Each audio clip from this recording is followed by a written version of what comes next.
In the name of the Father, and of the Son, and of the Holy Spirit, Christ is in our midst. In the gospel reading we just heard, we heard about this lawyer that comes up to Christ and asks him a question about who is the neighbor, who is my neighbor? And Jesus says it's unique how he responds to him. It's a lawyer who comes up to him, and he says, what is written in the law? In other words, what do you read? If you're a lawyer and you know the Jewish law, what does it say in the law? How do you read it? Now, you could take it two ways. Jesus kind of zings him a little bit and says, you're the lawyer, you tell me what it says. And then the man quotes it and says, you shall love your neighbor as yourself, and all these things that we just heard. And then Jesus said, okay, do it and you'll be okay. But then it says that the lawyer tried to justify himself. In other words, he tried to show off in front of his friends, like, I know how to read these things, but trying to justify what I'm doing, who is my neighbor? And really, that's the question that is centuries old. Who is our neighbor? And this lawyer becomes the example for us in the gospel reading today of who is really our neighbor. But Christ says to him, this parable of the man who's beaten on the road and laying on the roadside, and everyone passes by on the other side. And the true neighbor is the person who stopped, who made a difference for this needy person, this person who was injured and needed help. So the neighbor, as Christ says, is everyone. Everyone is our neighbor. But the key to this gospel is not just identifying the neighbor, but it's also identifying the need and seeing life for what is really happening around us. And in today's day and age, everything is so surreal, from virtual reality to the images that we see that are trying to sway us in a certain way, to the media, to the news. Everything has a spin on it. So what is reality?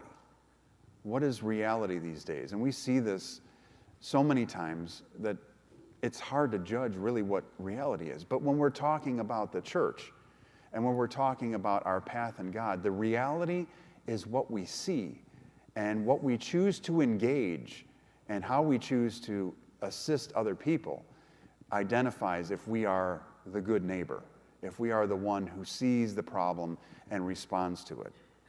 You know, many times if you've listened to the news in your cars as you're driving, especially if you're driving into the city, and you listen to the traffic and weather on the 8s or the 7s or the whatever it is, and then you hear the 290s, hour and 20 minutes due to a gaper's delay, right? The gaper's lag, the gaper's delay. In other words, people are driving by with their mouth open, and sometimes, I remember, I'll tell you a funny, quick little story, that when I was with the state police, there was an accident, there was gapers, and then what happened was there was another crash, and all of a sudden this red comes flying out of the front window of the car, splashing out of the front window of the car. And what happened was, and the police were running up to the car trying to see what was that red stuff that just came out. Was it, did the person get injured? And they had a Slurpee, and they were drinking it. And when the airbag went off, they were like this, going through and people stopped to watch the accident. They had the Slurpee like this, and the airbag blew it everywhere. So it became a moment of crisis to a moment of laughter, seeing this man sitting in his car, and his entire car was soaked in a red Slurpee. But that's what happens. People look, they get distracted, but they don't engage. And many times we don't engage things that we see, things that we hear, things that we're told to tolerate. We don't stand up and say, I'm going to make a difference. I'm going to stand up for the faith. I am going to help this person, or I am going to do the right thing. And knowing, as the fathers of the church say, and as St. John Chrysostom says specifically, whose memory we commemorate tomorrow, he says that just knowing the things to do is not enough. We have to do it. So this lawyer in the gospel reading today, as he's quoting the law, letter by letter, word by word, is missing the key ingredient to the law, which is the feel, the reason that the law was created, to show that we love another person as a requirement of God's love and a requirement of God's mercy. So as you hear this gospel reading today and as you go about your days, I want you to think about how you engage or how you pass by scenarios. Do we drive by on the other side? Now, I'm not saying you should go into the inner city and go out and roll down the window and pull out your wallet and start giving money to people like that. And that's probably not a wise thing to do. However, what the church calls us to do is use the church as a vehicle in which we can help and support other people. We have missions that we do that give to all over the world. We have donations. We help people that are indigent, not only within our own community, but in the Aurora community. We do the Thanksgiving baskets, donate turkeys, we donate clothing. We have the angel tree that the tags are inside that will go to needy children. We have these things that we reach out and we can help those in need. But what's our responsibility? Am I asking you to go recreate these things? No. But when you see the opportunities, especially within our church, just do what you can do. You know, the gospel reading today, the man who helped this person on the road didn't say, okay, well, I got the person on the road.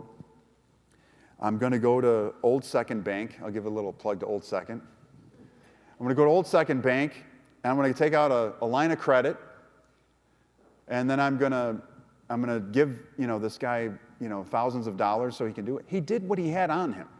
He didn't wait for the opportunity to make a difference. He made it right there and then. He used what he had with him.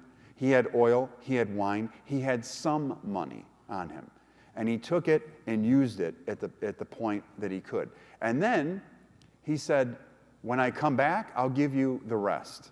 In other words, he did what he could do right there. He took the initiative, he didn't wait, and then he came back and fulfilled what he could later. That's the calling of the church.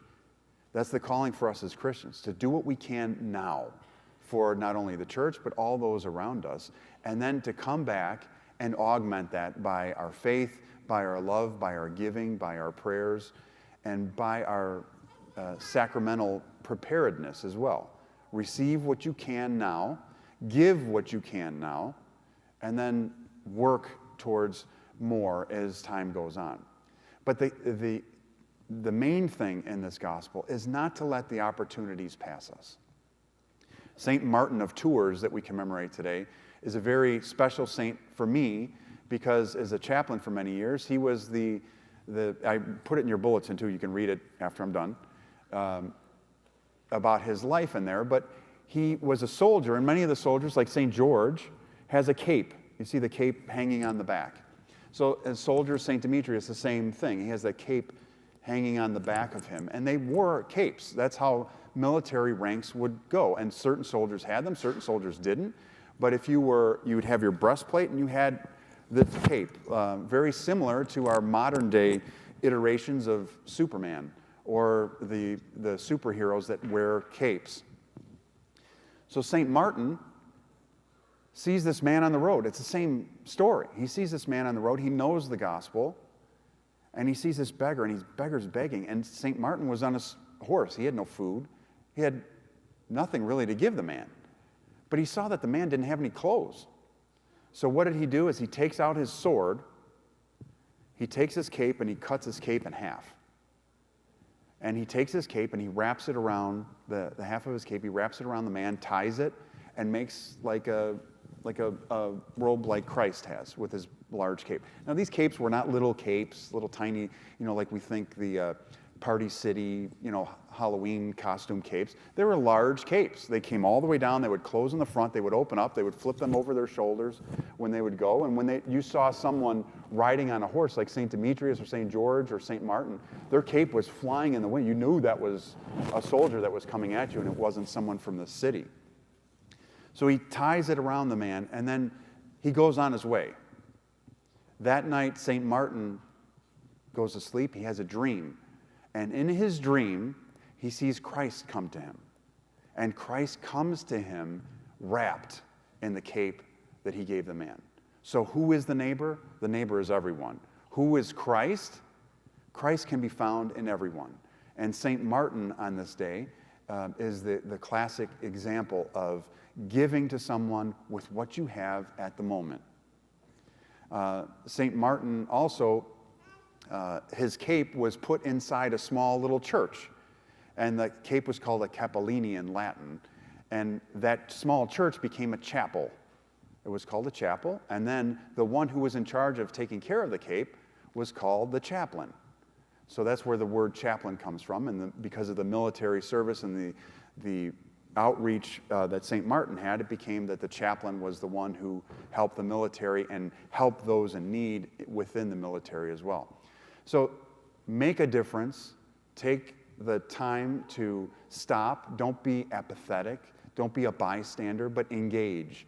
Because that engagement that we have could very well be the person of Christ seeing, what are you going to do for me? And as we know, as Christ says, where is Christ? He's in everyone. He's in you. I mean, I hope you all think you have Christ in you, right? I mean, at some level, no one would say, I don't have any Christ in me.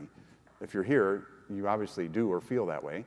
So when we minister to the person next to us or the person on the road, aren't they the same? Don't they have Christ in them? Stop, use what you have, make a difference for someone, and continually outreach through the means of the church, through prayer, and through the sacramental life of the church. Amen.